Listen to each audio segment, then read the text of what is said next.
કચ્છ અને ગુજરાતની રસપ્રદ ઘટનાઓને સમાચાર જાણવા અમારી ચેનલને લાઇક, શેર અને સબસ્ક્રાઇબ કરો. 27 ફેબ્રુઆરી વિશ્વ એનજીઓ દિવસ તરીકે ઉજવવામાં આવે છે.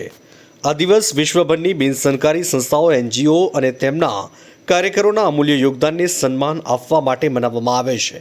આ દિવસની શરૂઆત લાત્વિયન બ્રિટિશ સામાજિક ઉદ્યોગી માર્સિસ લિયોર્સ સ્કેડ મેનિસ દ્વારા 2010માં કરવામાં આવી હતી. પ્રથમ વખત તેને સત્તાવાર રીતે 2014માં હેલ્સિંકી, ફિનલેન્ડમાં યોજાયેલા કાર્યક્રમમાં ઉજવવામાં આવ્યો હતો. આ દિવસે યુરોપિયન યુનિયન, સંયુક્ત રાષ્ટ્ર સહિત અનેક આંતરરાષ્ટ્રીય સંસ્થાઓ તેમજ 145થી વધુ દેશોને માન્યતા મળી છે. એનજીઓ સ્થાનિક, પ્રાદેશિક અને આંતરરાષ્ટ્રીય સ્તરે કાર્યરત હોય છે. તેઓ આર્થિક, સામાજિક, શૈક્ષણિક સહિત તમામ ક્ષેત્રોમાં મહત્વનું યોગદાન આપે છે. વિવિધ પ્રકારની સેવાઓ પૂરી પાડીને સમાજના નિર્માણ અને વિકાસમાં તેઓ મોટો ફાળો આપે છે. ખાસ કરીને કોરોના મહામારીના સમયે લોકડાઉન દરમિયાન જ્યારે આખો દેશ શાંત અને બંધ હતો ત્યારે એનજીઓ અથાગ સેવા આપી લોકોની મદદ કરી હતી.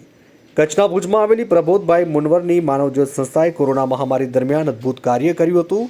સંસ્થાએ ભુજ તાલુકાના 15 ગામોમાં રસોડા શરૂ કર્યા. ભુજ તથા આસપાસના વિસ્તારોમાં લોકોના ઘર સુધી બપોરનું જમણ પહોંચાડ્યું. એ સમયે દરરોજ ભુજ વિસ્તારમાં આશરે 3000 લોકોને જમવાનું પહોંચાડવામાં આવ્યું હતું. આ ઉપરાંત સંસ્થાએ પૂરા કોરોના કાળમાં હજારો લોકોને ભોજન, વસ્ત્રો, અન્ય સહાય પૂરી પાડી હતી, જે એનજીઓ કાર્યકરોની સખત મહેનત અને નિસ્વાર્થ સેવાનું જીવંત ઉદાહરણ છે.